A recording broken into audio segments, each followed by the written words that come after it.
Gentlemen, start your engines.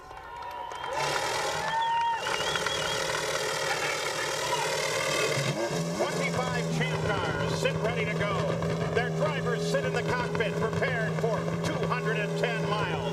In Cleveland, they're ready to rock and roll. All this energy calling me. Back where it comes from. It's such a crude attitude.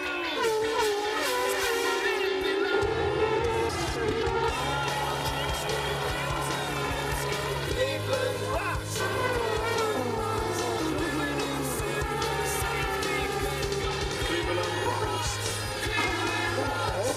Cleveland rocks. Cleveland rocks. Cleveland rocks. Cleveland rocks.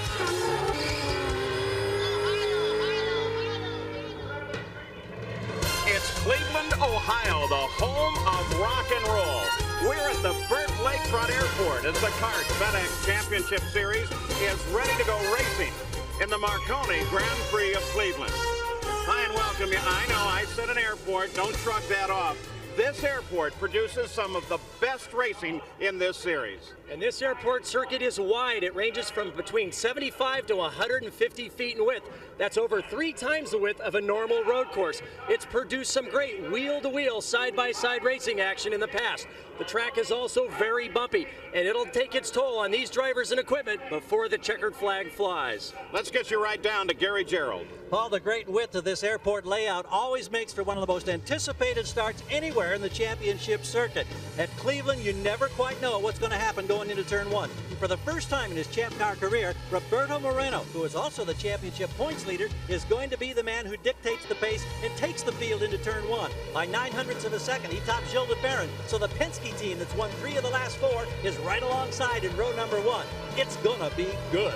Let's go to Jan Vikas. Now there is Michael Andretti. Jan Vikas wanted to report that he had an engine change just before the start of this race. His teammate, Christian Fittipaldi, had to change engines as well. They had an oil leak during the morning warm-up session. Now let's take a look at the starting grid for the race today. Roberto Moreno was ecstatic after finishing second at Portland and taking the point lead. Today he hopes to increase that lead. He starts on the pole. Gilles de Ferran will start alongside. Now, de Ferran is on a roll, winning 2 of the last 3 races. He also won this race in 1996. The second row, Mauricio Gugelmin and Michael Andretti. Michael has climbed to 4th in the championship and is the 91 Cleveland winner. In row 3, Cristiano D'Amata and the defending series champion, Juan Montoya. He has only 1 win, though, in 2000, but he is the defending champion here at Cleveland. Brian Herta is inside row 4. Dario Franchitti is on the outside of the 4th row. Adrian Fernandez and Penske driver Helio Castroneves make up row 5. Rookie Oriol Servia and Jimmy Vasser make up the 6th row. In row 7, it's Christian Fittipaldi. Max Pappas will start to the outside. The 8th row, Kenny Brack and Mark Blundell. In row number 9, Paul Tracy and Alex Tagliani. Tracy hasn't scored a championship point since Nazareth, but today he starts 17th. He won Long Beach from 17th. Patrick Carpentier and Michel Jourdain Jr. make up the 10th row. The 11th row, Shinji Nakano and Noberto Fontana. In row 12, Tarso Marquez and Luis Garcia Jr. And alone in the 13th row is Takuya Kurosawa. The race, 100 laps, 210.6 miles around this 2.1-mile temporary circuit. We'll take a look at the circuit here, Parker Johnstone. The principal passing area is heading down into turn 1. It's 100 feet wide. The drivers break from 180 to 50 miles per hour. Also look for some action back in this long sweeping carousel 6, 7, and 8 section where the drivers are pulling a sustained 3 Gs. We've had action there all race weekend long. And there is a big change for the start of this race. There is the straightaway. It's 100 feet wide, leading to the first turn. But see those 3 sets of cones? That's the change. What they're trying to do is to prevent a first lap incident. Now, we had a first lap, first corner last week at Portland where some of the cars got together. This week, they're trying to prevent that. After the start, those 3 sets of cones will be removed. Here are the onboards that we have for you today. Riding, as always, with Mark Blundell. Max Pappas, he'll be back starting 14th. Juan Montoya always exciting, especially to watch him over these bumps here. He starts 6th. Mauricio Guzman had a great qualifying, and he will start 3rd. The front row, of course, sits just ahead of him. Roberto Moreno, his first pole position. Gil de Ferran will start alongside. Because they have their choice on the road circuit, Moreno has chosen to start on the right-hand side as the drivers approach the line. The field through the final 2 corners. Now they are on to that long straightaway that is the main straight. And now we'll see how the cone idea is going to work out. Green flag comes out. They spread wide. Into the corner. And 1 spin already. Looks like Fernandez got into the back of D'Amata there. Oh, cars all over the place. So whatever they were thinking of, it doesn't look like it's worked. Cristiano D'Amata hits the power and spins the car around.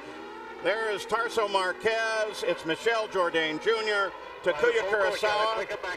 And that looks like it may be Shinji Nakano with his back to us. So the kart safety team already right on top of the situation. Parker, that's just exactly what they didn't want. Well, they were trying to eliminate one problem. I think they've created another one. Just as they passed the cones, it looks like it was Michel Jourdain Jr. there. Yes, it was.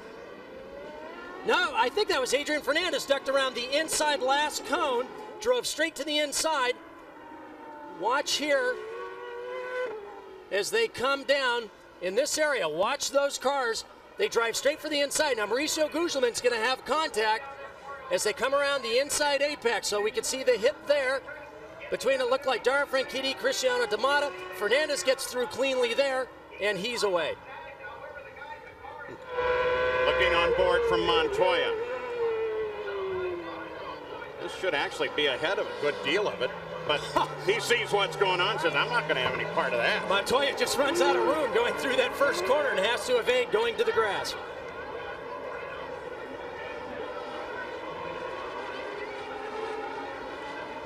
Yeah, and that was Fernandez, Paul, that got into the back of D'Amata. I had another look at it. He was able to continue, but he started the rotation, getting into the back of the right rear of Cristiano D'Amata. Max Pappas and Helio Castroneves have just made it into the pits. Others, in fact, they're ahead of them, so there is some damage on several cars that would now have to be attended to. Of course, we are under a full course caution. Time, do it right here.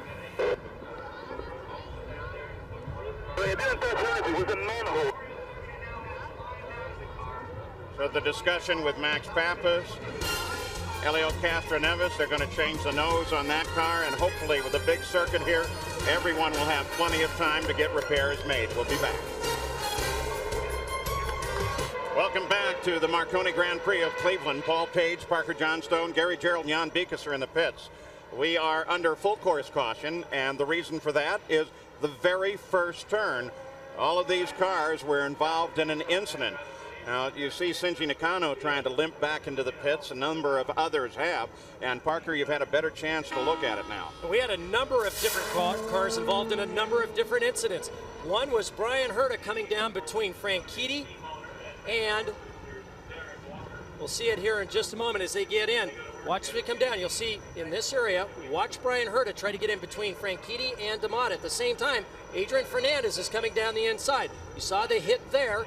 That started the inside. That got D'Amata rotated, which is where Fernandez had contact. Then watch here. Watch the crash that happens there.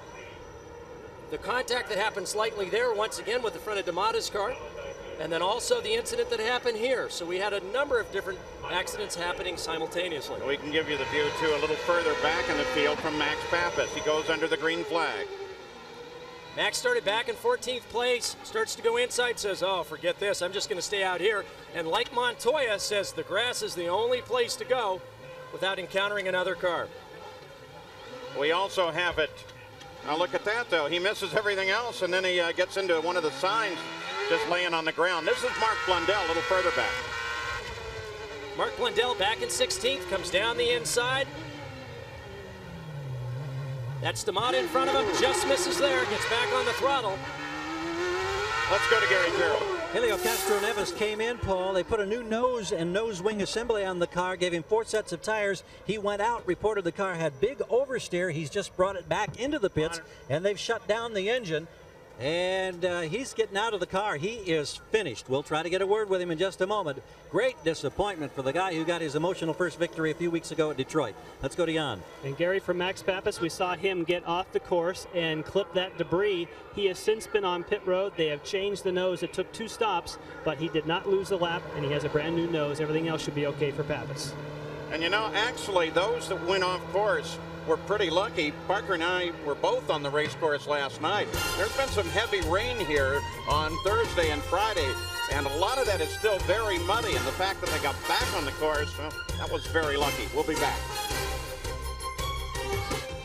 Back at Cleveland, this Mobile One update deals with an incident that took place in the streets of Detroit a couple of races back when Tony Kanaan was injured. 4 broken ribs, compound fracture of his left arm. Today he's back at the racetrack for the very first time, watching Brian Herta drive the car for Morris Nunn. He says his rehabilitation is coming along well. He is targeting the Michigan 500 in a couple of weeks as his return to racing action. But for the first time in 17 years, Tony Kanaan said it is absolutely brutal to be at a racetrack and not be in the seat of a race car. Now, under yellow here at Cleveland because of an incident on the opening lap. Helio Castroneves was involved. It looked like you got hit more than one time. Was it a problem and damage to the radiator? What put you out? Yeah, that's unfortunately, I believe on the second hit, I don't know, I was hitting so many times, and on the second one, I think one of the front wings, the other car, just hit and make a hole in the radiator, and there was a very short life for us.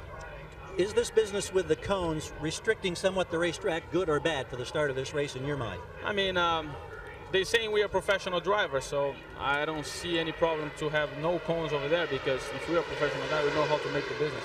All right, let's go to Jan Bikas. And Oriol Servia was also involved. He's out of the car. What put you out?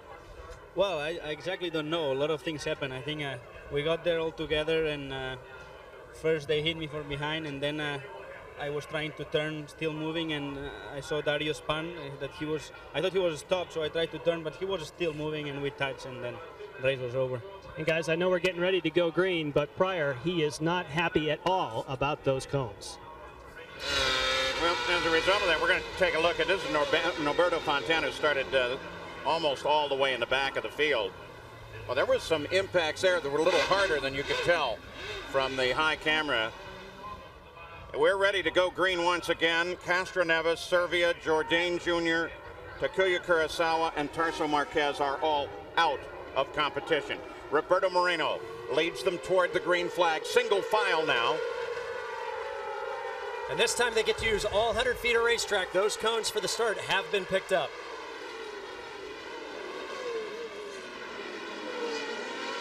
And this time cleanly through the first turn.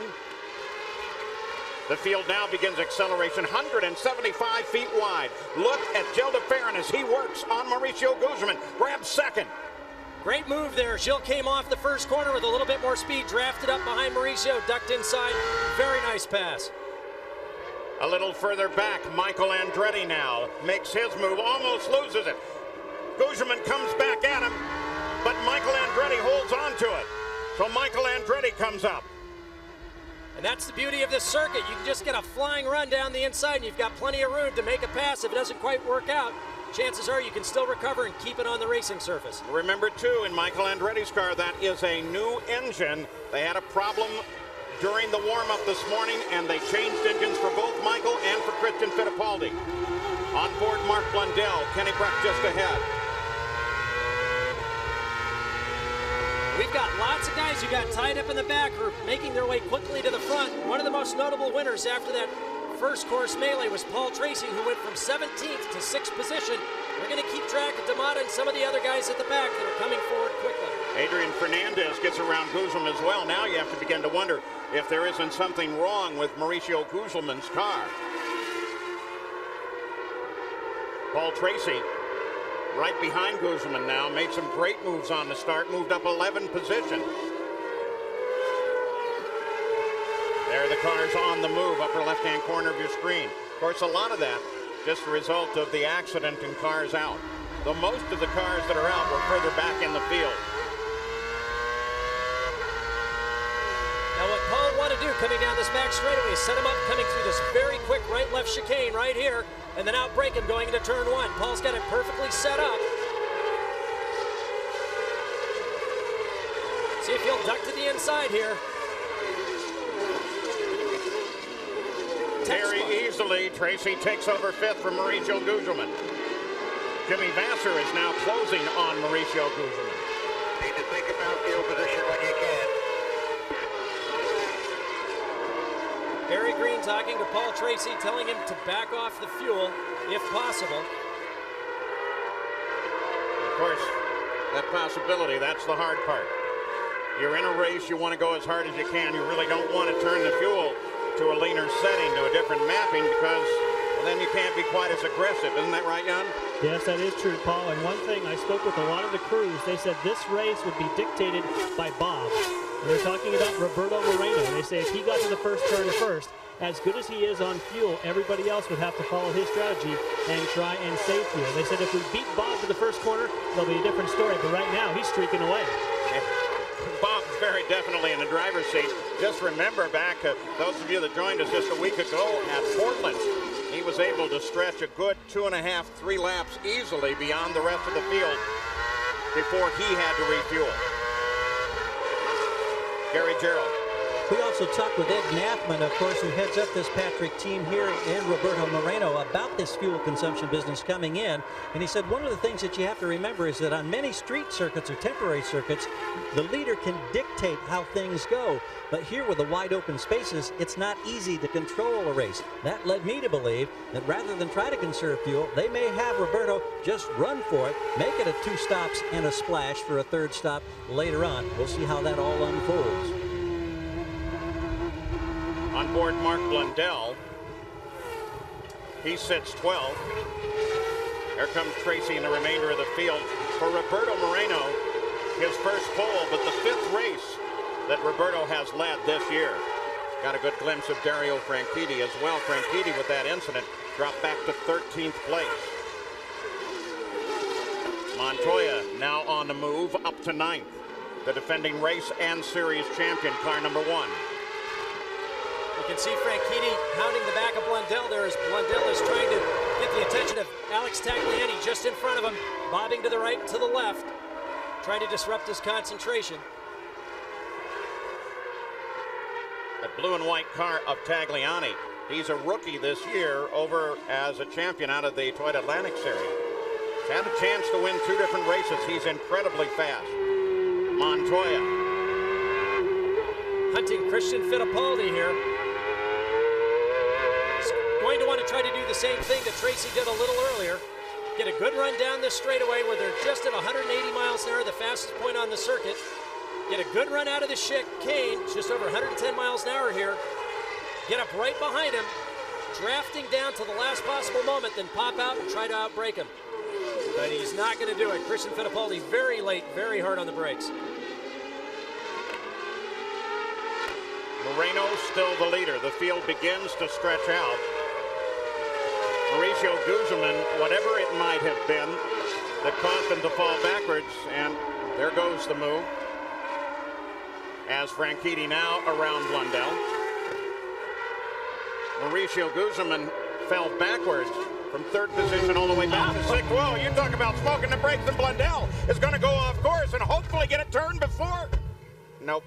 Oh, and you can see he got his hands off the wheel just before he hit so that he didn't injure his wrists or hands. And that brings out the full course caution once again. Those tires front a concrete barrier, and Blundell went head on into that. Now, why don't we see a turn? Is it because he's off on wet grass? Well, he got a great run coming off of Dario after Dario had passed him going into turn 3. Mark got a later apex, a better exit coming off of 4. Started to go down the inside of Dario into turn 5. Well, watch it here. Now watch the brakes lock up. Dario gets in there really deep, just locks him up, so does Mark. Mark's off on the dirty part of the race course, and then once he gets on the grass, he can't get the front tires to roll in order to turn. Now watch the brakes lock here. He's got to avoid Dario as Dario takes his line, and once he's in the grass, he's got his foot on the brake there, and if the wheels are locked, they don't turn. Another angle yet from high above. D'Amata, you see him moving down along the inside as Blundell goes head on. Pretty frightening moment. Now watch, Dario will lock him first because he goes in so deep, and a moment later, Mark has to lock them. He locks the brakes to avoid, and he's trying to steer this thing, and now he's just on the brakes going, oh, no. And wisely pulls his hands off of the wheel. That keeps you from ending up with a broken thumb. So, second full course caution of the day with Roberto Moreno as the leader, 12 laps complete. We'll be back after these messages and a word from our ABC station.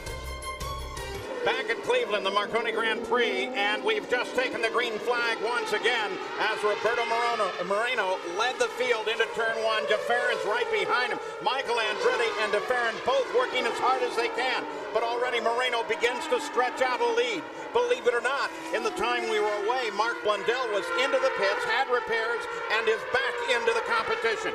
We saw Fittipaldi go down the inside of Gugelmin down into turn one, and we see Paul Tracy working very hard on the back of Adrian Fernandez. Jan Vika's Pac West team did a marvelous job. They certainly did. First of all, for Mauricio Gugelmin, you were asking if he had a problem. I spoke with John Anderson. He said for some reason we're just slow on the straight. And as you documented, a very quick nose change for Mark Blundell. Max Pappas quick off and on the course.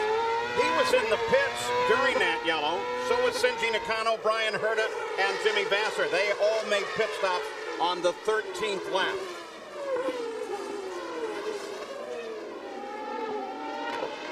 Gary Gerald. Quick update on the fuel situation, even though it's this early in this race for Roberto Moreno. We were speculating on the theory. We were told by the team that during that yellow, their target was 97.5 laps, they thought, for a two-stop race. They've got enough yellow now, they think it might just slip them over the edge. It's going to be very, very close, but they are in the window possibly where they can do it on two stops, thanks to that little incident there by Blundell. And as already pointed out, Moreno is very good at racing fast and still saving fuel, and pretty tough to catch. He has the added incentive of having never won in this series. He's got his first pole. He finished second a week ago at Portland. And the likable young man from Brazil may, in fact, young man, oldest driver in the series at 41, may, in fact, be on his way to his first win, but there's a long, long way to go. Gil DeFerrin sits in second place. Here he comes, followed by Michael Andretti. Michael mounted an early challenge on the restart, but wasn't able to carry it through. Plus 1.3. Roger Penske on the telephone to Gil DeFerrin. We look down here from the Honda Helicam. Burke Lakefront Airport, active runways and taxiways all of the year except for this one weekend.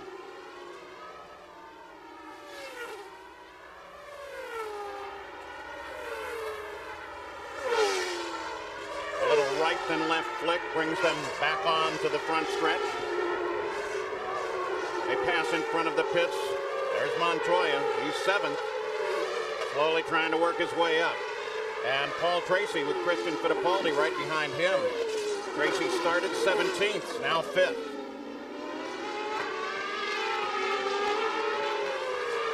Take about a little left field if you can. I know it's tough, but remember, I would think always helps you out. Once again, the caution. Barry Green in the pits. Overtake, he's talking about the famous button. Drivers have a button on the steering wheel so that no matter what fuel-saving conservation mode they're in, if they push that button, it advances the ignition timing of the engine, puts it to full power, full fuel, as long as they're full throttle. As soon as they lift, it goes out of overtake mode and goes back to whatever previous fuel strategy they had dialed in on their wheel. The yellow and white number 8 shell car, that's Kenny Brett. Rookie here, leading the rookie points fight, in fact. Luis Garcia Jr. with a pretty serious problem in the engine room. He's out of the car and therefore out of competition.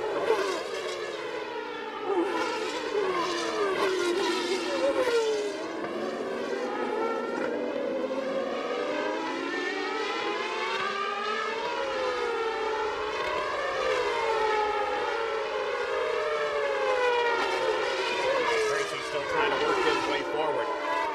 The Ford engines in both that car, Christian Fittipaldi, and a little further forward in third place, Michael Andretti, appear to be working just fine. They, of course, had an oil leak in the morning warm-up, and they had to scrap much of the warm-up and go change engines. And Jan Bikas, that meant that they didn't necessarily get all the tires ready that they wanted.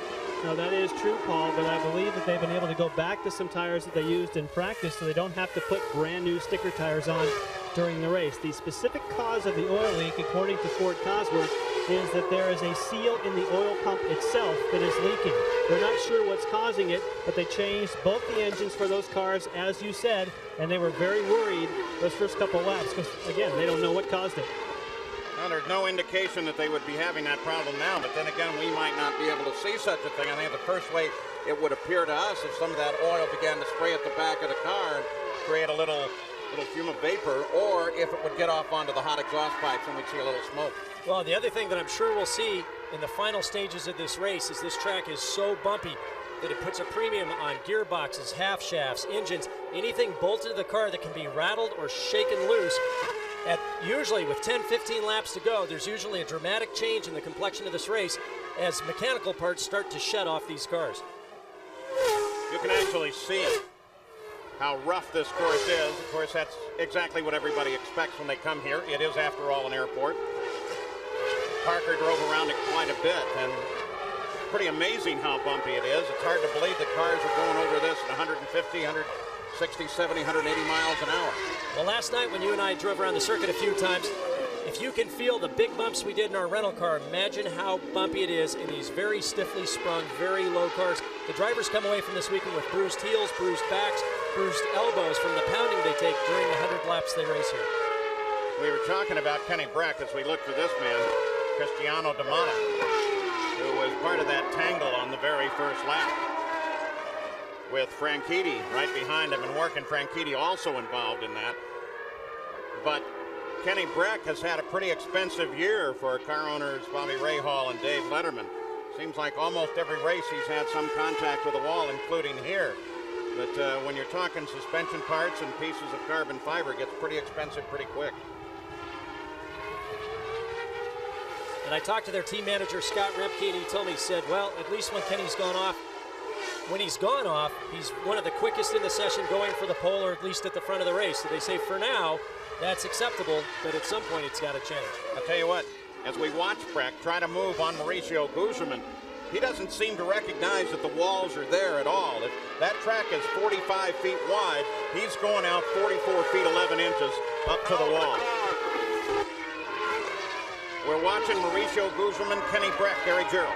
And as Mauricio tries to hang on to that position, Paul, he has radioed his team saying that he thinks that the engine is flat. That prompts an interesting thought because Jan had talked with that team, and Jan, you can answer the situation relating to a special qualifying engine that Mercedes-Benz had yesterday for Mo that enabled him to grab the third starting position on the grid. Yeah, that's right, Gary. It turned out that Mercedes found something on the dyno about a week ago, and they only had time to build one engine. So they kind of had a bit of a competition amongst their runners, saying that if you're the fastest in practice, we'll give you this special qualifying engine. And Mauricio Guzman got it. He ran it effectively and stuck the car up on the front row. But it's not ready for racing yet. They only have one built. You'll see a lot of what you just saw well back. Oh, Christian very close as he continues to fight back there with Tracy. Now Tracy's going to fight with everybody. What a great move. You can see Tracy take it right back as he flat-tracked his car through turn one. Got a great exit coming off that corner. Came up side by side with Adrian Fernandez. He's going for Fernandez now. Montoya is also trying to move on Fittipaldi. Here comes Fernandez. Tracy right behind him. Christian Fittipaldi and Juan Montoya come into view. And that's one of those cases where I think Tracy came off the corner, pro rally style, just hit the overtake button, kept his foot in it, was able to get away from Christian Fittipaldi, and was able to close up so quickly on Adrian Fernandez. Look at this as they were coming down the front stretch, turning into the corner. Whoa, just clipped the front of his nose. Now watch Tracy here. Hangs the back end out and gets a great exit on Fernandez. When he is on it, Tracy is so good. Now working on Adrian Fernandez. Behind that entire battle is Mauricio Guzman, still trying to pedal as fast as he can and keep up, but he's under attack by Kenny Breck and the rookie Alex Tagliani. There comes Breck. So Kenny Breck moves into 8th place. Roberto Moreno is still the leader. At the Marconi Grand Prix of Cleveland, Gil DeFerrin and Michael Andretti are trying to close.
Welcome back to the Marconi Grand Prix of Cleveland. This Toyota Spotlight focuses on Paul Tracy. He's here. Want to know how to go from 17th to 6th place on the opening lap? Watch this. They come down through the corner. Once again, we'll watch the contact. Watch Paul Tracy now. He comes through. He's right there. Avoids all of the conflict. Picks up 11 spots. And with a little harder driving, Tracy has gotten around Fittipaldi. You saw that, and moved into 5th place. Since we've been away, nothing has changed. No one in the pits. Moreno is still the leader, followed by DeFerrin and Michael Andretti. Jan Beekes. Speaking of Paul Tracy, Barry Green just told him on the radio, if you can do just a little bit better on fuel, you can gain us one more lap. This telemetry is so sophisticated that you... 9.5 Moreno, +1 Christian. And of course, those are the intervals from and behind the cars you're involved with. But if we're going to play a race where trying to stretch fuel as far as you can is the game, and that's usually pretty exciting stuff, Roberto Moreno is one of the best at it, and he now leads Gil DeFerrin by 2.3 seconds. This is a little further back in the field, and it's a pretty good fight. You saw Kenny Breck make his move just before we went away. He now sits right behind Montoya, who is closing on Fittipaldi, and Alex Tagliani is trying to close the back of Kenny Breck. And in fact, once they would close up on Montoya, then Montoya has everything up to 4th place lined up in front of him.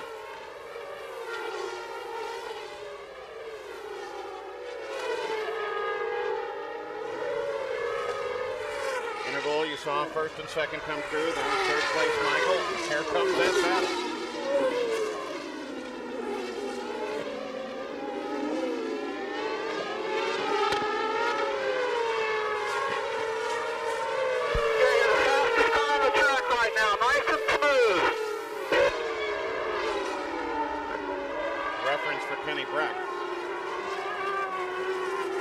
And whether he is or not, that's what you want to tell your driver, to kind of keep him psyched up and charging all the time. If a driver's too analytical, they say, hey, wait a second, I'm not catching the guy in front of me. How can I be the fastest driver? But usually drivers don't think that far through the communication. You want to keep pushing them all the time. It's very hot outside today. It's in the mid-80s. It's humid.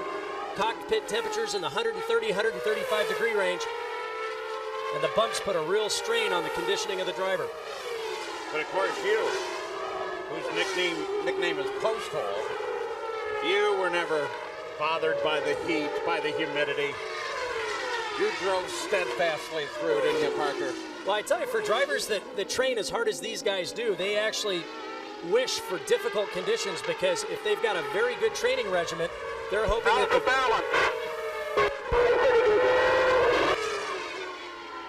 they're hoping that the heat and the bumps will wear down their competitors and give them an advantage. Parker, a quick question from the pits. When you've got a small driver like Moreno or D'Amata, are they at any kind of physical disadvantage because you have to manhandle the car as much over the bumps here? Well, that's always the balance, is you want a driver that's as small as possible for the weight advantage, but at the same time they have to be physically strong enough, just not have the endurance, but the actual strength to be able to push the pedals and turn the wheel under 3G loadings. And if you talk about Moreno or D'Amata, those guys are incredibly fit. They spend 4, 5, 6 hours a day. Hit three. Cycling, running, swimming, weightlifting. But I think any lighter than these guys, Moreno about 125 pounds, same for D'Amata, and you're just too small to be physically strong enough to handle these 1,550, 900 horsepower cars. So you heard the call go out to Moreno, and no doubt to the rest of the front of the order, that very shortly they will be called into the pits. 30 laps are complete. This would put them on the game plan. The early yellows have been very helpful in terms of stretching the fuel mileage just as far as they can. Roberto Moreno is the leader. We'll be back. Welcome back to the Marconi Grand Prix of Cleveland. I'm Paul Page with Parker Johnstone. That man, Roberto Moreno, is the leader of the race, and we expect him in the pits any time. While we were away, one incident, but it did involve the fourth place car. Adrian Fernandez got in trouble on the long lakeside straight, spun it around, got it back under control. He was able to re-enter the circuit, head into the pits, pick up fuel and a new set of tires. But it cost him greatly. He fell way down through the order and now is 17th. But here comes the leader of the race. Just the guys in front of you. Target guys are out. Target guys are out, but clean pit. Patrick, You heard Jim team manager Jim McGee talks to him. Gary? Yep, Jim McGee telling him that the target pit, that's Juan Montoya, which is just in front of Moreno's pit, is now clear. There's a slot between the two, so there's a little extra room. Now they go to work.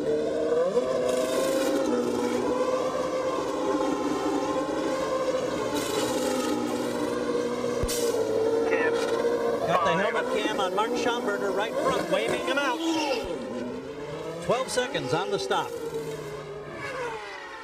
Gilda Farron picked up the lead of the race. Montoya came in as well at the same time as Roberto Moreno. There is DeFerrin. So here we have a change in the situation that we had from a week ago, as Mauricio Guzman also comes into the pits, where the Penske team is keeping their car out longer.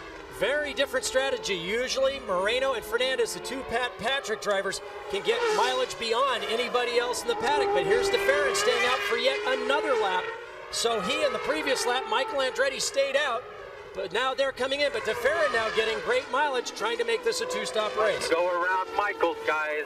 We're Michael Andretti, we send you down to the pits again. Guys. Yes, and of course he was able to go one more lap than Moreno. That could be a big advantage. Here comes Christian Fittipaldi, his teammate, at the same time. You see at the front of the car, they have an extended nose that they're using. Watch Jimmy. 12.5 for him. Christian Fittipaldi's clear. He's out of here as well. Good stop for both Newman Haas cars. Gilda Farron is still on the circuit, still in the lead. With those stops, Paul Tracy up to second place. There's DeFerrin. Tell you what, he's getting pretty amazing mileage. It looks like this time he's going to head for the pit road, and in fact he does. So Gil DeFerrin, who picked up the lead of the race from Roberto Moreno on the stop, now makes his first stop of the day.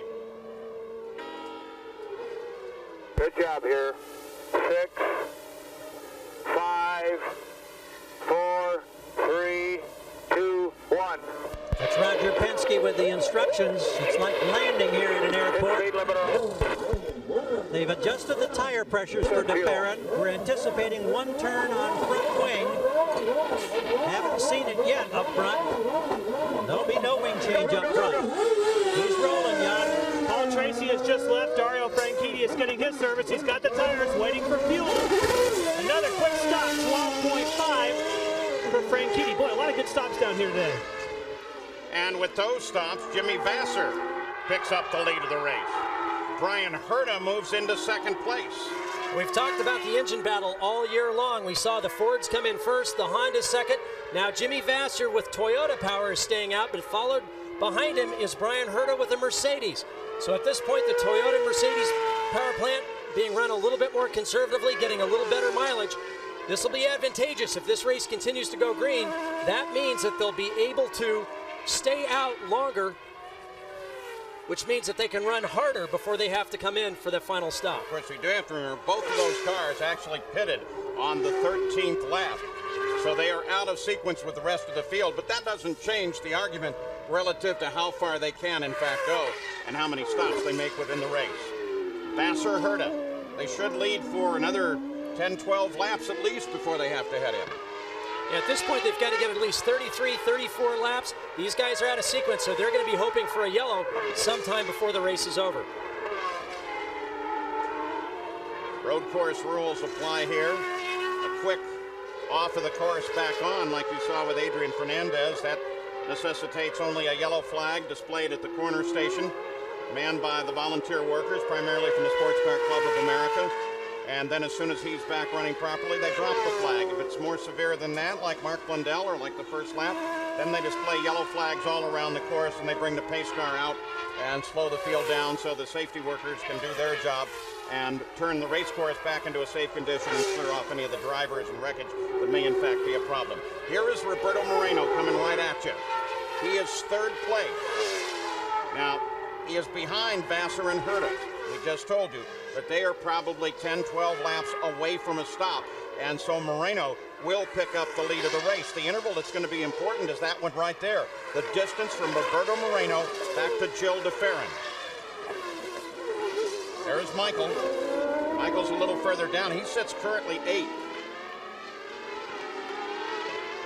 But unless they get a caution, a full course caution, that will aid Jimmy Vasser and Brian Herta, then Roberto Moreno's interval to DeFerrin is what you should keep in mind at all times.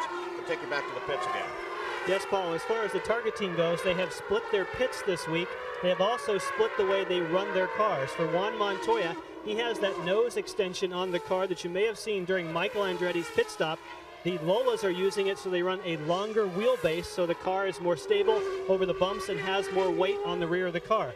Jimmy Vasser, on the other hand, has not gone that route. He's gone with the traditional wheelbase on the Lola, so two different ways of running for the target team.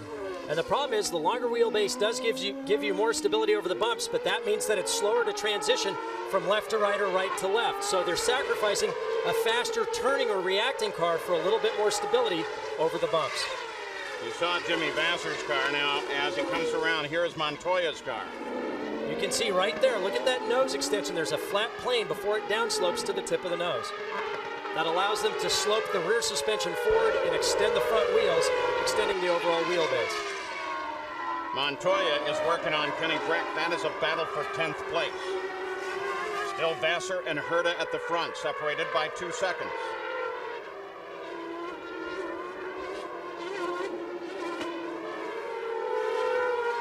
It's a typical 4th of July weekend here in Cleveland, across most of the country, I guess, for that matter. One of those lazy days of summer, hot, humid. The wind has been coming from off the lake, and it shifted to off the land this morning, and that made it a little bit more uncomfortable, but it didn't deter the crowds that have come here.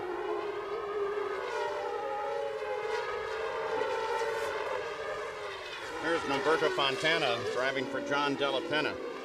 He's on the same pit situation as Vasser and Herta. He currently sits in 5th place. Another Toyota engine-powered machine. We'll take you back to 7th place, and we'll go on board with Max Pappas under the first race of the year at Miami. Coming out of turn 4, the short chute from 4th to 5th, back to 4th. This left-hander just at 3 Gs, 95 miles an hour. Very bumpy through here. Long sweeping, constant radius corner through 6, 7, and 8, about 135 miles an hour. But watch what happens here. It's off camber, big bump at the apex, and puts you out right against the concrete wall, coming down the long straight into the pit entry. Fastest part of the track here, just over 180 miles an hour. 7th place Pappas is one of those who stopped on lap 13. We've got one of the Team Green cars that Max went by up there. Tracy. Yep, that's Paul Tracy. Tracy just suddenly slowed over on the pit straight. Damata, be careful. Paul Tracy, that was sudden. He had a pretty big engine blow up during qualifying, so no telling what this is, but he pulls off the end at the exit of the pit road and behind the barrier, and it appears that Paul Tracy's day is done, and just that quickly. That was a very professional maneuver. He was able to get back from the inside to the outside of the track. Didn't really endanger anyone, and he was able to get it back behind the barriers, keeping the track green. Jimmy Vasser, leader of the race on the pit road. Jan Bikas waits for him. Yes, and I can tell you right next door is Team Cool Green. I just ran over there to find out that it turns out Paul Tracy, the problem is gearbox. But for right now, Jimmy Vasser is looking for 4 tires for fuel. A little bit of a slow right rear. Oh, now the valve, which that seems like just a couple little miscues, but that still turned out to be 11.9. So you can do it even though it looks a little bit rough. And that turns the lead of the race over to the man who is replacing Tony Kanaan in the cockpit of this car, Brian Herta, who's driven replacement for a couple of different teams this year. He originally started out with a full-time ride, but there have been some problems with that, so he's been driving replacement for a number of different drivers, and here he is leading Mercedes Power in the Marconi Grand Prix of Cleveland. Michael Andretti's last stop. We'll be back after these messages and a word from our ABC station.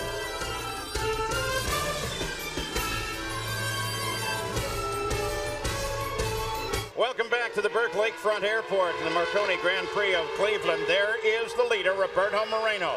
While we were away, Brian Herta made his stop. That took him out of the lead. Also, Mark Blundell's stop, as well as Max Pappas. So it is now Moreno, DeFerrin, Andretti, and Christian Fittipaldi. Moreno started on the pole. He's led for 37 of the 47 laps run thus far. He only gave up when he came in for the pits, and they cycled through the field. But Gil DeFerrin, the second place car, now may have a problem. Gary Gerald? Paul, he in fact has a significant problem. It relates to his rear brakes. When he came in on the stop, there was some fluid inside the left rear. They thought it might be brake related. They've been monitoring the situation. Now with radio conversations with Gil, they've confirmed that they do have a significant braking problem. We saw him almost lock up going into turn 1 2 laps ago. Last time going by, he kind of tiptoed into that corner. The team says they told him to try to adapt or adjust the brake bias as best he can in the cockpit, then adapt his driving style. He'll just try to plug away as best he can, but he may not be nearly as competitive, even though he still runs in second place. You know, despite the fact he's having that problem, he's really not falling that far behind that quickly. He crosses the line behind Moreno. And he's fortunate to have that problem here, Paul, because most of these corners are momentum corners. You take a lot of speed into, through, and out of the corners. It's only here in turn 1 where you really have to stand on the brakes. Gil's a very adaptable driver. He can, as Gary said, he'll adjust the brake bias to try to use more front brakes, a little less rear, putting a little less strain on the rear reservoir and system. And right now, he's losing a little bit to Moreno, a few tenths every lap, but he's been able to keep the interval between he and Andretti pretty constant. They're slowly creeping up on him, but not very fast. Here comes Michael Andretti with his teammate Christian Fittipaldi, the two black cars. And it's a battle third, well, all the way back through 6th. 7th, really, is now Franchitti, and that green and white car joins the battle.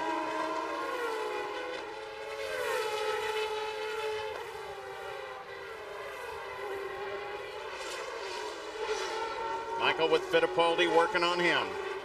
Michael is 3rd. Kenny Breck behind Fittipaldi's having a pretty good run today. The 99 Indy 500 champion, leading the rookie point standings in the FedEx Series right now. But look who he's got behind him, Montoya. Yeah, that's comforting. Look up, see him in your rearview mirrors. Oh, goody. And historically, if you look at the results at Cleveland, Bobby Rahall's car and his cars have always been very good over the bumps here. You'll see a lot of that. They can do it and get away with it, and so they do. And we've seen good performances from Breck and Pappas during the course of this weekend. Montoya's engineer is Bill Pappas, who used to be Gilles de Ferran's engineer. Bill Pappas has always produced a good car here at Burke Lakefront Airport. Dario Franchitti, the car trailing Montoya, he's had good performances here in the past. He was quickest, took the provisional pole on Friday. So you've got a whole group of cars, including these two, the Newman-Haas cars, who have a very unique shock absorber system with lines that interconnect from side to side to help deal with the bumps here at Burke Lakefront. So all of these cars at the front have engineers or personal histories of doing well at this racetrack. This battle is tightening up. Alex Tagliani has joined it as well behind Franchitti, and Cristiano D'Amata is in there. This is the look down at Andretti and Fittipaldi from the Honda Helican. Kenny Breck comes into view, so does Montoya and Franchitti.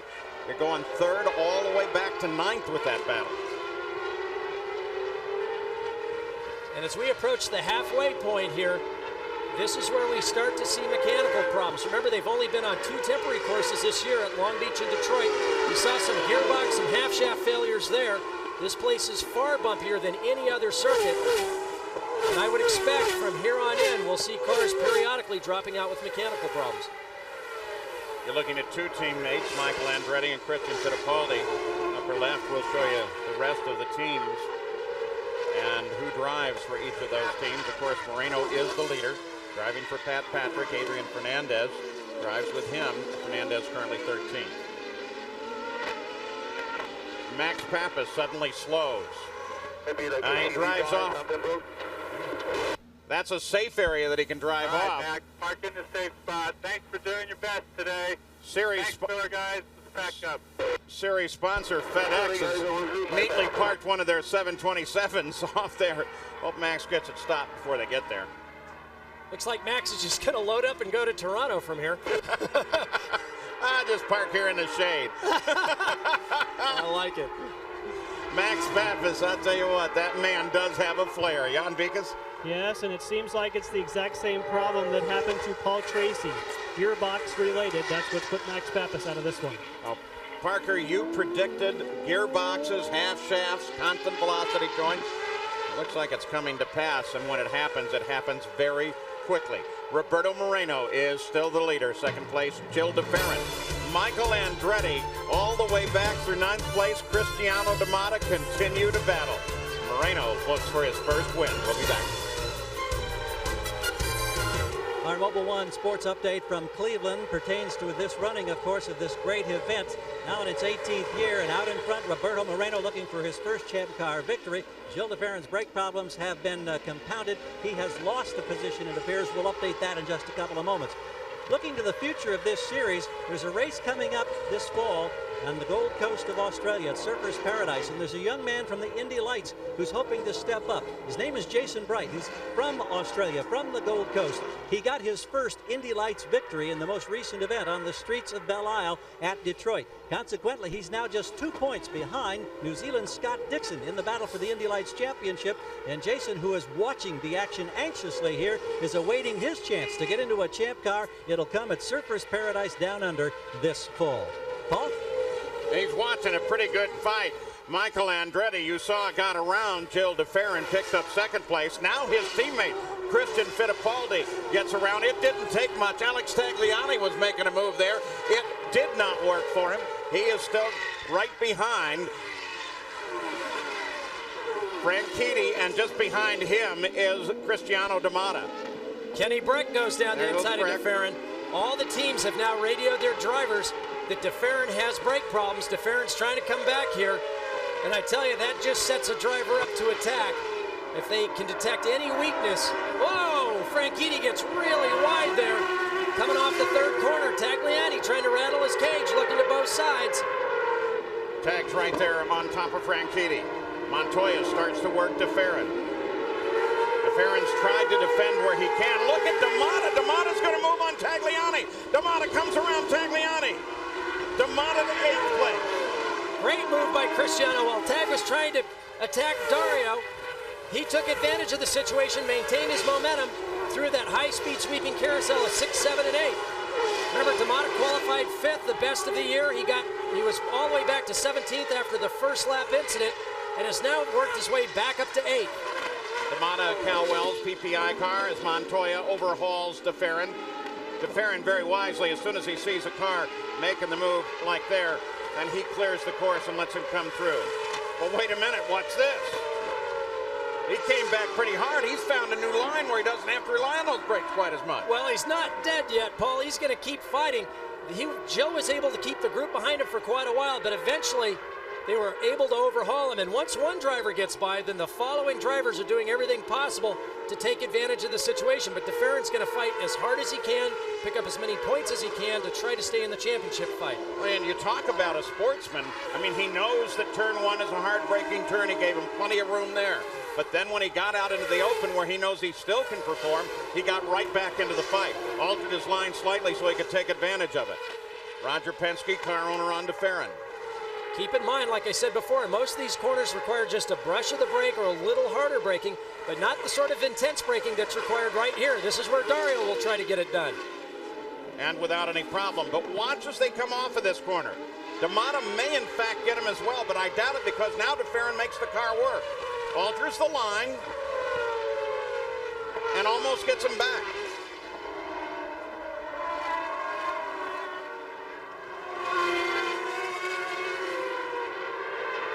Now here is where D'Amata passed last time around. Again, heavy braking.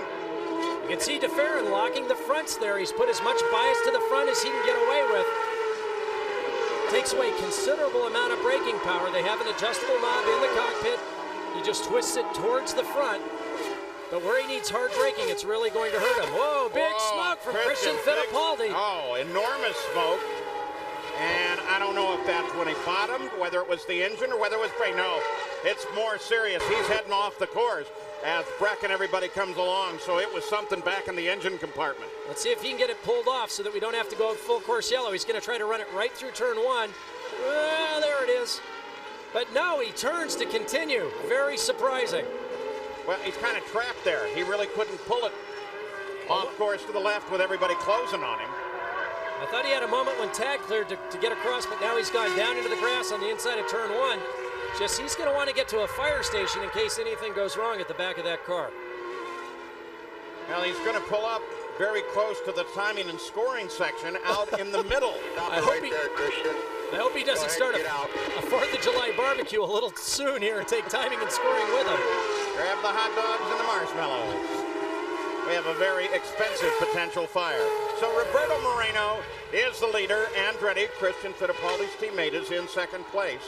Kenny Breck, the rookie, is now 3rd. Montoya up to 4th. DeFerrin still fighting the good fight.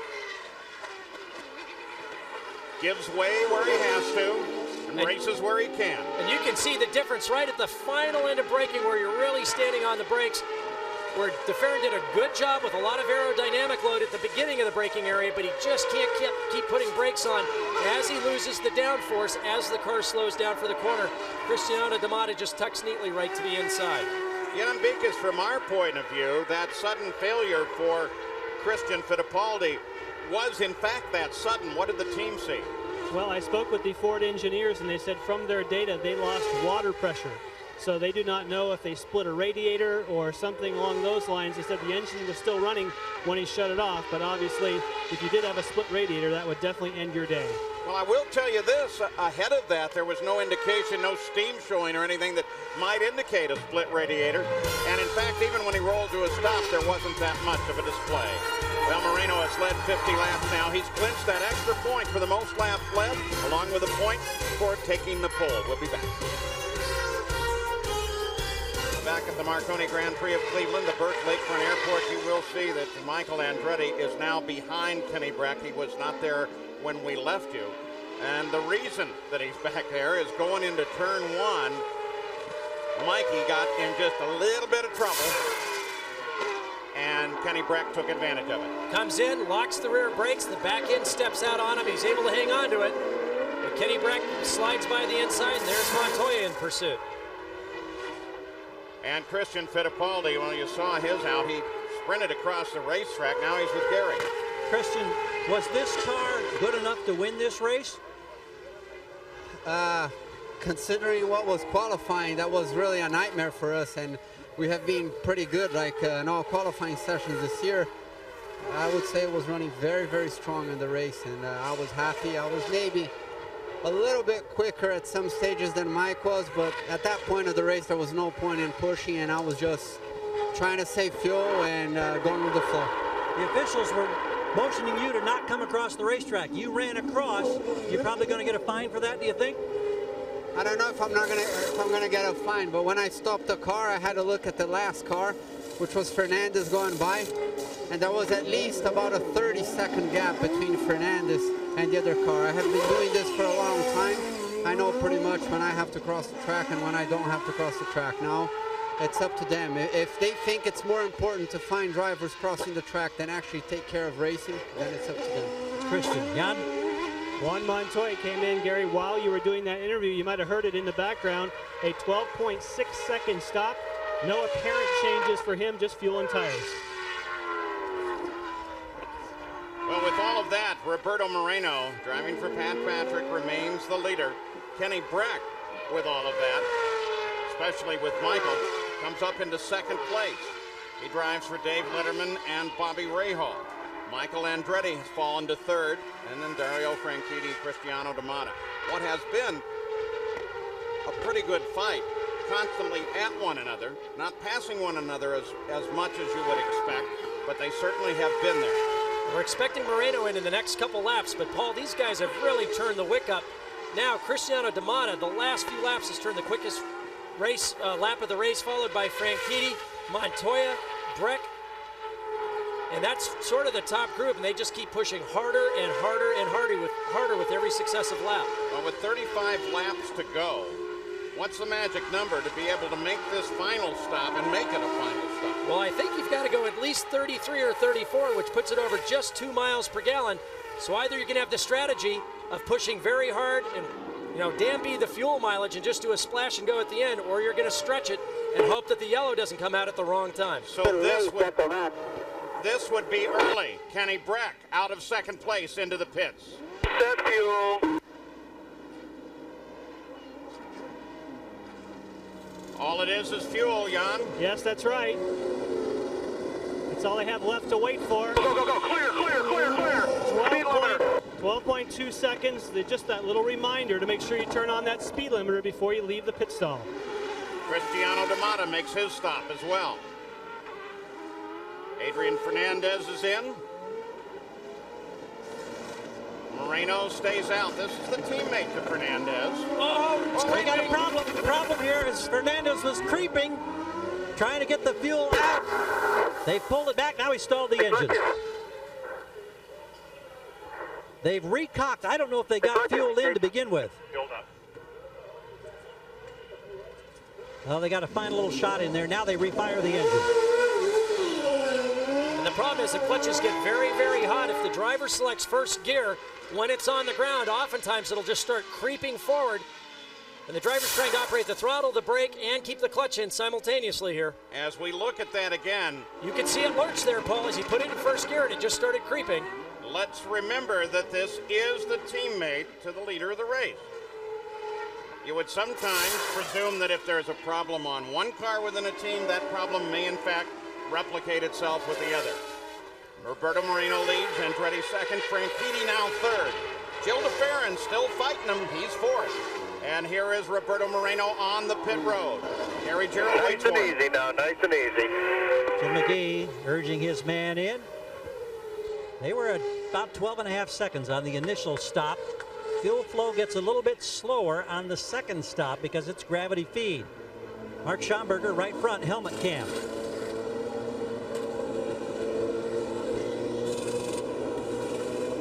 No aero changes thus far. 5. Fueling's complete. 13.1, Jan. And Michael Andretti is getting his service as well. We see that he does have scrub tires, so that's the answer to the question, but whether they had time this morning. Another quick stop for Newman Haas. Yes, anything under 12 seconds, and it's a race with Franchitti, and he beats him out. Well, Dario Franchitti obviously came in as well, comes out right behind Michael Andretti. They can hit 140 miles an hour as they come into this turn, turning back onto the race course out of the pit. This is what we've seen in the past. Coming out of the pits, you exit faster than the guys on the track. Look at Michael fight with Montoya here. But keep in mind, his tires are cold. Montoya's going to want to try to take advantage of him right back. Now, he had to have surprised Montoya. Of course, Montoya's coming off of a tighter turn than Michael had to make when he came off the pit road. You can get a great launch coming out of the pits, and now look at Franchitti. Franchitti in the fight works on Michael Andretti. You're looking at the three best guys in the world at going out on cold tires and getting the most out of them. Now keep in mind, Montoya had come in earlier. He had heat in his tires, but Michael and Dario are now battling with each other. So we watch Dario Franchitti work on Michael Andretti. Gilles de Ferran has headed for the pit. Reset fuel. Good job, guys. Just hang with it. He brought it in very slow, Paul, and I think it might relate to that possible brake problem. Revs are up, fueling's complete, de Ferran's back out. Nice and smooth down here. Good job. Franchitti could not get Michael as they came through one. We've got a Lola versus a Renard chassis, a Ford versus a Honda. And probably needless to say, with those stops and a good stop by the Patrick Racing team, Roberto Moreno continues to be the leader of the race while Dario Franchitti tries everything he knows to get around Michael Andretti. 69 laps complete. We'll be back after these messages and a word from our ABC station. Marconi Grand Prix of Cleveland this span. Roberto Moreno has led the most laps. He leads the race in search of his very first ever FedEx Series win. He scored his first pole to get in this position. He's being pursued now by rookie Kenny Breck and Juan Montoya, but for the most part, he's had it his own way. Now, here comes Montoya working on Kenny Breck, and Montoya gets him, so that's the pass that puts Montoya in second place, but Breck's going to come right back. He's trying to alongside. And look at this. This is the beauty of Cleveland, side by side. Montoya chops him going down to the apex. Just follow him. He's going to have to stop again. Suck in behind him and save some fuel. Get in behind him. You can hear Scott Remke talking to Kenny Breck there. And that is the whole story of this race now, Parker. Can you get it to the finish? Well, Montoya's got to go 36 laps to the end. As hard as he's pushing, that's not going to happen unless we have a yellow. He's going to have to come in. Don't worry about it. 2.1. You just work on that. 2.1. He's going to have to come in for a splash and go. Scott Remke telling Kenny Breck he's got to get 2.1 miles per gallon. On the display on the steering wheels, it gives him instantaneous fuel mileage. They know how many miles per gallon they have to go. His target number, 2.1. Now this following train of Andretti, Franchitti, and D'Amata, they have to go 33 laps. That means they can run a little more aggressively with the fuel and a little bit more power. We'll see if they can hunt down Kenny Breck before they get to the end. Well, now with 26 laps to go, and we watch that battle for fourth as Franchitti continues to work on Michael hard. And Cristiano D'Amata is right there as a spectator, hoping that something happens that he can get around. I want to show you this. Look at the last pit stop. That's really the key to this whole thing now. Whether or not they can make it to the finish without having to stop at all. A splash and go, though it might be 2-3 seconds in the pits, is still costly because of the speed limit in the pits and the roll in and roll out time. And right now, Montoya is just over 12 seconds behind Moreno. For him to have a chance to win this thing, he's got to hunt down Moreno. And as you said, he's got to get 25-30 seconds of lead. I don't think that's going to happen with 25 laps to go, but certainly he's going to build his margin over this group of cars. And with all of that, of course, you still have the battling going on. It doesn't mean that you totally pull out of the thing. And Michael Andretti has Franchitti working all over the back of the fourth place car. Gary Gerald? Well, I think it's very interesting. Chip Ganassi on the radio told Montoya just before that sequence with Kenny Breck to stand on it, gas it, go for it. That tells me that they definitely figure they're going to make a splash because, as Parker pointed out, he was in 4 or 5 laps earlier than some of these other cars. Meanwhile, for Moreno, we're told by the team there that they've told him he can richen up a notch, and that would indicate that he's good for fuel the rest of the way. So the guessing game is underway here at Cleveland. Jan? Yes, it continues for the Newman Haas crew as well. For Michael Andretti, they say that he can make it to the end, but it will be close. So they're watching their mileage, as we've heard Kenny Breck is as well. Again, here comes Michael Andretti with Franchitti working him, and D'Amato working Franchitti. And with the telemetry data and the fuel computers they have now, they can calculate down to ounces. The problem that they have is in these long sustained corners where they're pulling just over 3 Gs, can the fuel pickup system pick up those last few ounces on the last lap or two? Well, Morris Nunn renews his old friendship with Alex Zanardi, and we may in fact see him back in the series. Right now, though, it is Brian Hurd in the cockpit trying desperately to keep from going a lap down to Moreno. Montoya was quickest last time around. Jan, you can add to that Alex Zanardi story, can't you? I can. In fact, I spoke with Morris Nunn just before the start of this race, and I said, well, if the test goes well, will you have Alex in the car for Toronto? He says, I will not ask him. It will only be if Alex wants to do it and he feels comfortable. I won't put him in a position unless he really wants to go drive it. Oh, yeah, the donut man, a chance to drive. No, I don't want, well, unless, of course, he has some sort of legal concern. But my impression is that all of those concerns are now void. His contract in Formula One is, in fact, at an end. He can do about anything he wants. Roberto Moreno, then Montoya, then Kenny Breck, and Michael Andretti, followed by Dario Franchitti and Cristiano D'Amato, as we move to the closing laps in what should be a fascinating finish in Cleveland.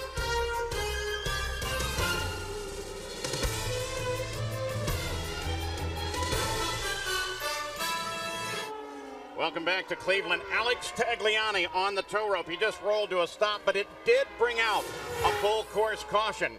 And with that, heading for the pits was Juan Montoya. Gary Gerald. Well, it was an absolutely routine stop. It was perhaps advantageous because I knew they'd have to have a splash. You heard Juan calling for a half a turn of front wing.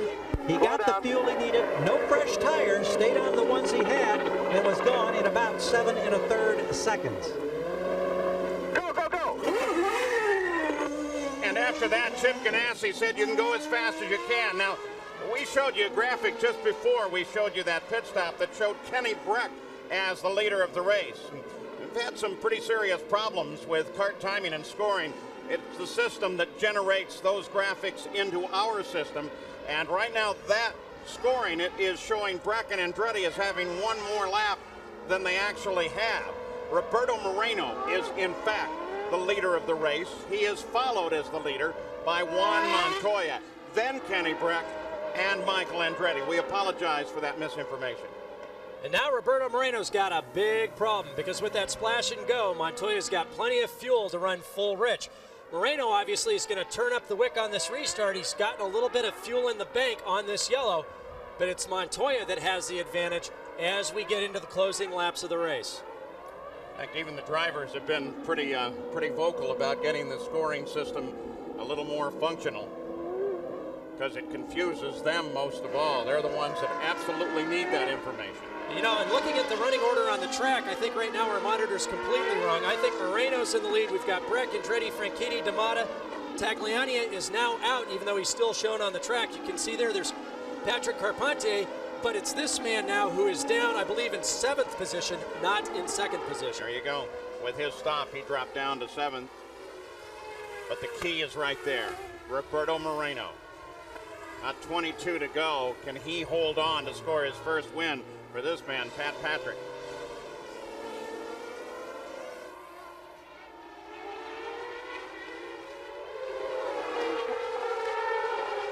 Green flag, we're racing once again. And here comes Kenny Breck. Also Michael. Michael works on Breck. Franchitti is there behind him. Michael all the way off course. Franchitti darts to the inside. D'Amato looks for room. Franchitti goes way right, trying to keep away from Michael. Now they try to split him. Franchitti inside Michael. Oh, Michael lets him through. What a bonsai pass. Dario just came down the inside. Michael didn't have a choice. He had to get out of the way. D'Amata took advantage of the situation. Now look, Carpentier trying to get around the outside of Michael. There's nothing like a 150-foot wide racetrack. Oh, and it looked like Montoya got into the back of Carpentier coming off of turn 6. Remember, Montoya with that stop has unlimited fuel now. He has no fuel-saving campaign going at all. Chip Ganassi, his owner, said, you go ahead, gas it all you want. The others ahead of him are not as fortunate. You know, and thinking about that pass, Michael rightfully could have turned down into that corner, but he knew it would have resulted in a big accident. He didn't have any choice but to stay out wide and let Dario come down the inside. But Parker, of course, that all started with that tussle that he had with Kenny Breck, because Kenny Breck was pushing aggressively Michael out to the outside of the track, and that's where he lost that momentum. That's exactly right, and I thought Dario would actually tuck a little farther to the inside. He almost followed Michael off the outside, just kept his left side wheels out of the grass, but was still able to out-drag him going down into turn 3.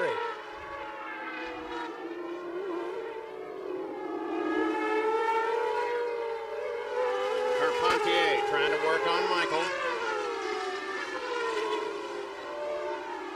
Montoya trying to work Carpentier. We take you back to the front. Here's the leader.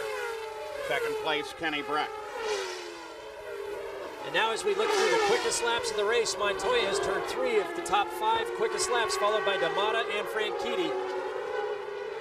Usually this track gets a little slicker as it gets dirtier and hotter as the race progresses, and the times actually tend to go down, but at this point, the speeds go down, the times go up, and we're seeing now as these guys push hard towards the end. Use your outer tank when you need to. They're going quicker and quicker. That was Dario Franchitti's radio you were listening to. So Franchitti has driven a good race, a very aggressive race in the last few laps. Worked him up into 3rd place, but still it is Roberto Moreno. It is at the head of this race, looking for win number 1. Welcome back to Marconi Grand Prix of Cleveland. Pole page with Parker Johnstone. Roberto Moreno still leads it. Nothing's changed. Then Breck, then Franchitti. The Budweiser Hard Charger Award is the 8th and 20th races. And big spin.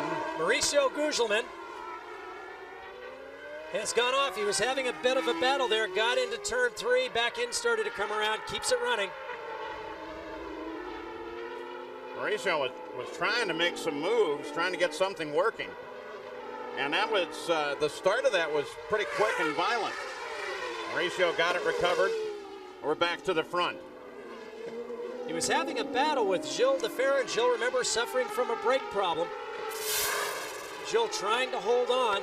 There you can see they come in. He gets hit in the back by Gilles DeFerrin. You can see the wing damage on the left front of Gilles' car there. Remember, DeFerrin's been having brake problems, but he stayed in the fight. And you can see he came across and Gilles left the apex and didn't give him any room. Here he is trying to go around the outside of Norberto Fontana side by side. No problem here. He cuts back for the apex. Gilles comes in a ton and just rams him in the back. You can see, I suspect that there's not only damage from the left front wing on DeFerrin's car, but also suspension. Mauricio Gugelmin, there's Fontana. He lets him go, turns in. Whoa, got speared. And that put DeFerrin on pit road, Gary Gerald. Yes, indeed. You can see a huge tire mark on the left side of the front nose and damage to the wing. He came in dead stick, wheels out. Apparently there's suspension problems as well. Looks like the race is complete. And the Penske streak that had been building such great momentum, having won 3 of the last 4, will be temporarily sidetracked here at Cleveland. Yeah, you saw the bend and the link. Yeah, you can see that upper wishbone is just hammered.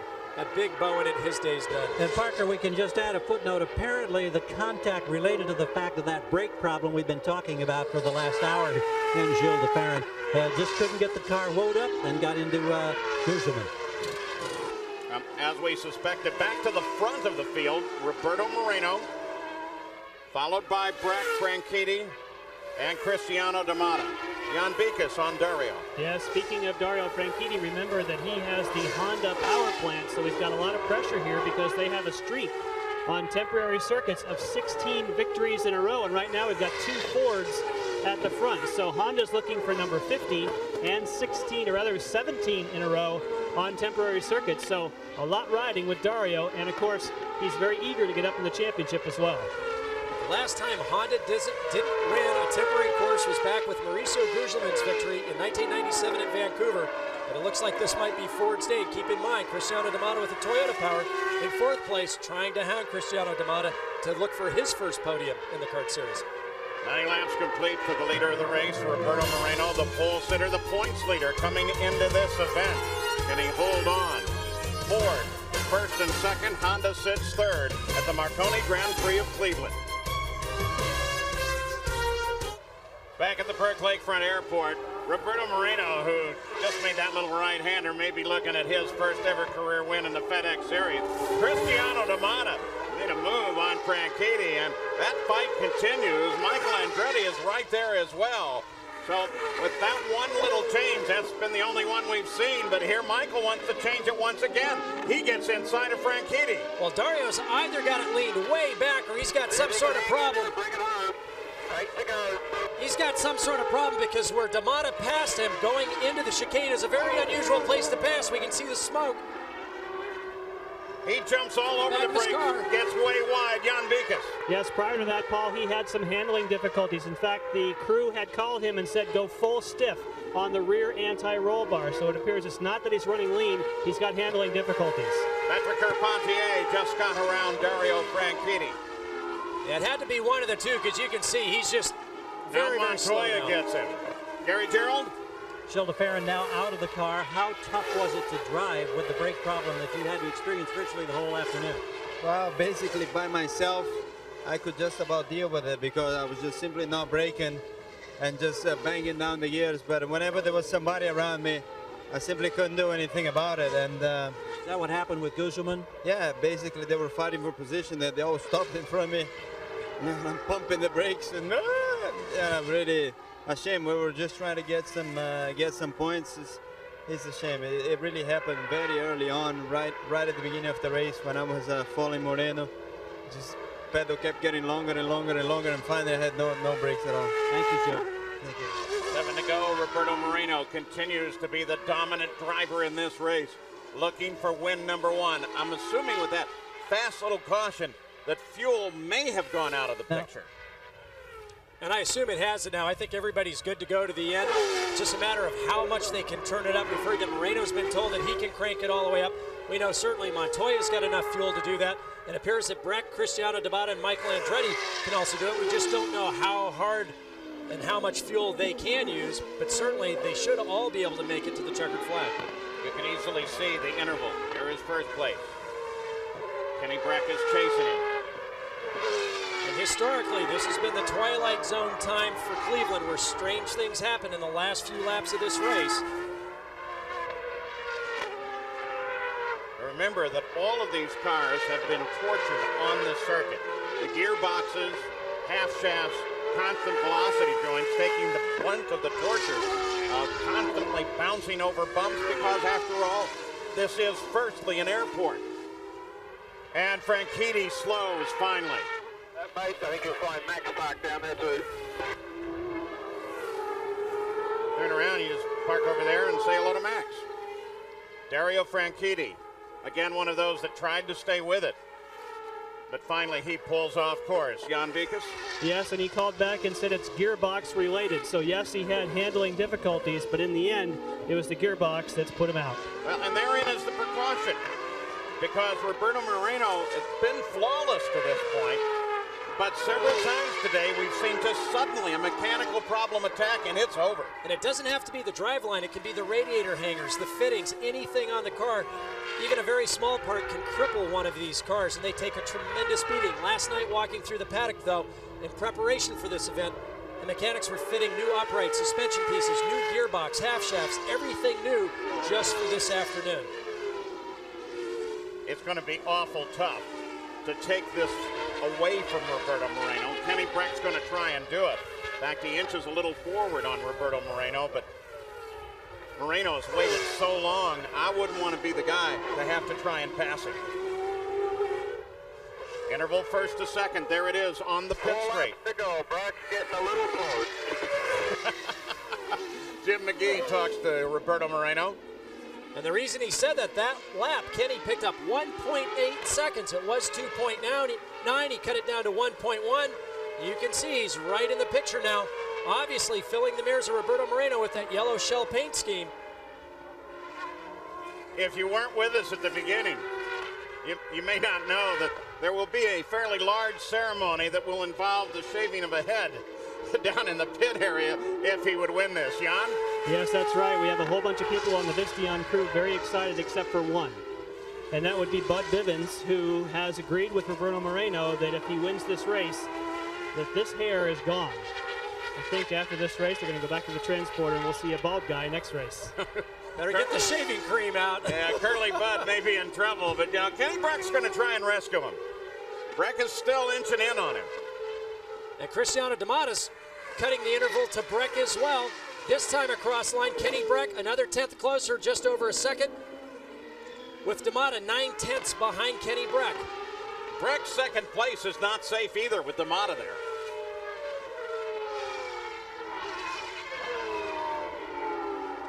Kenny Breck, last year's Indy 500 champion, looking to improve. He's had one podium finish happen at Nazareth earlier in the year, looking for a second one.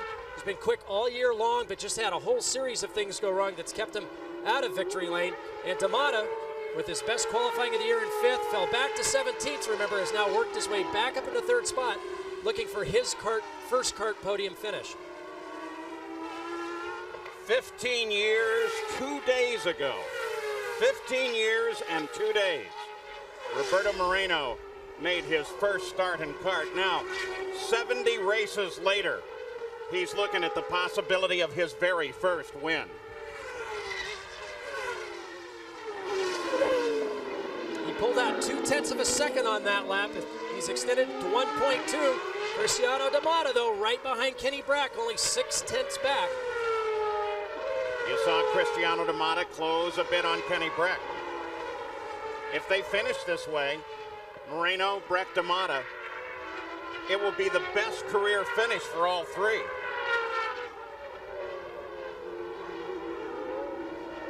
And it will keep the points battle for the Kart FedEx Series still extremely tight, with the exception of Moreno, who came into this race as the points leader, and he will pick up the points for winning, single point for leading the most laps, and a single point for the pole. Onto the pit straight, white flag, 2 miles to go for Roberto Moreno. D'Amata drops back off of Breck. Might be looking to take a run on him coming off of here. I think for all three of these drivers on the last lap, all they want to do is find the finish line. It's a personal best for each. Sure, they'll attack, but they can't afford to make a mistake and throw it away. If D'Amata gets an opportunity, certainly he'll take a run at Kenny Breck, but not at the expense of making a mistake and not ending up on the podium. Michael Andretti, currently 4th. He'll move into 2nd in that points fight, 22 points behind Roberto Moreno. But Roberto Moreno is the name you want to hear now. Only 2 corners to go now. Everything that's been necessary, Roberto's done it. He's probably crying already in that car. He's an extraordinarily emotional man. The final 2 turns, Roberto Moreno turns onto the pit straight, and Roberto Moreno has done it. Finally, in 9 races, 8 different winners, but Roberto Moreno is the king. And I'm going to just show this thing off.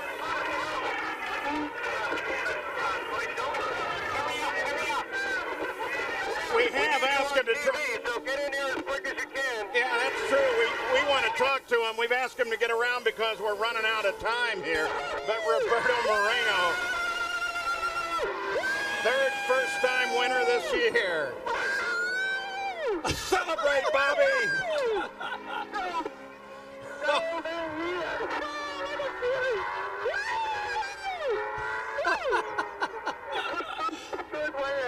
Our next race from the FedEx Series on ABC Sports will be the Michigan 500 on the 23rd of July. Okay, don't forget to get up there by the TV deal. You know where to stop. Opposite the players' pit. Do I go in the pit? Do I go in the pit?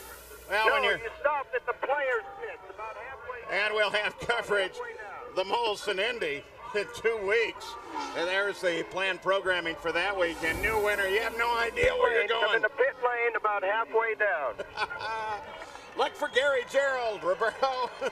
And what a popular victory with everyone here. You see the photographers, the other crews cheering him on. Everyone is running down. Crews all up and down the pits have come down to congratulate Roberto Moreno. Roberto Moreno has taken the victory in the Marconi Grand Prix of Cleveland. Gary Gerald? They're pulling the helmet off, trying to get it disconnected. He's still down, obviously, in the cockpit. Tears for Moreno here, and they're having a difficult time. We are almost out of time. Roberto, we only have seconds, Roberto. What is the feeling after all these years to finally have it happen to experience victory? Fantastic. It's just a feeling I cannot describe. It's almost as good as when my daughters were born. It's fantastic. 1988 was the last time I raced competitive like this. Formula 3000 was a struggle. Thank you very much, Division people. It's fantastic to be part of this great team, and we're growing together. And pretty soon I'll be on my 100% form. We've got to run. Unfortunately, we're out of time. He comes out. A wild celebration is going to erupt here right now. Look at the Brazilian. A substitute last year, we called him the Super Sub, as our final Toyota Spotlight takes a look at some of the action here today, including that mix-up on the first lap. ABC Sports is online at abcsports.com, part of the Go Network. For Parker Johnstone, Gary Gerald, Jan Vikas, this is Paul Page. Thanks for joining us. This has been a presentation of ABC Sports, continuing the tradition of excellence.